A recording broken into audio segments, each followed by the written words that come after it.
Now let's take a look at the platform of another party standing in the general election, the Liberal Party, not to be confused with the Liberal Democrats. Pay attention now. The Liberal Party traces its roots back to 1859, but was founded in its current form in 1989 by those opposed to the creation of the Liberal Democrats. It's got around 2,500 Twitter followers, not quite up with Kardashian there, and campaigns for every citizen to possess liberty, property and security. The party seeks withdrawal from the European Union and campaigned for a leave vote in last year's referendum. It supports spending 0.7% of national income on overseas aid and would negotiate the cancellation of third world debt. It also calls for the wider use of Esperanto as a language for all governments and people who wish to use it.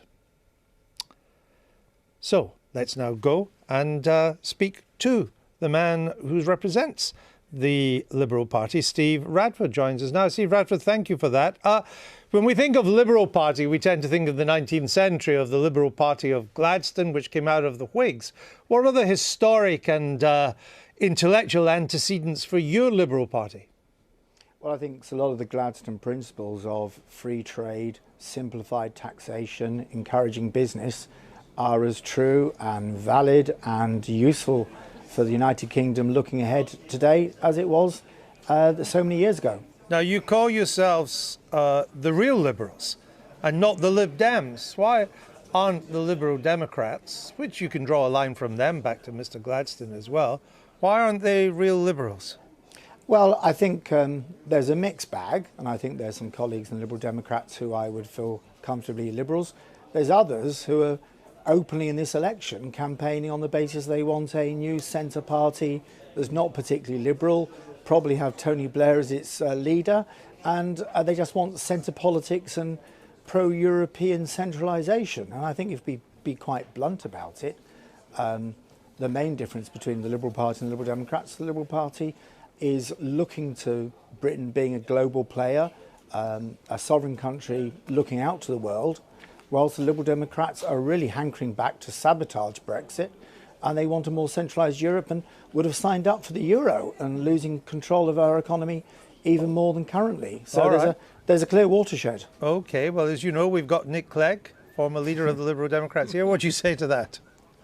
Well, I think, is it Steve, is it? Yes, Steve. I think Steve should join the Conservatives. I mean, I don't see that. I'm not saying that facetiously. Everything he said is mainstream Conservative thinking. Out of the European Union, low tax, pro-enterprise, anti-state. I mean, it's a perfectly venerable tradition in British politics. It's not what I fully share, obviously, but it's clearly representing the Conservative Party. So I don't quite know why Steve is spending all his time not giving way to his inner Conservative. It's a good question, Steve Radford. What's the answer?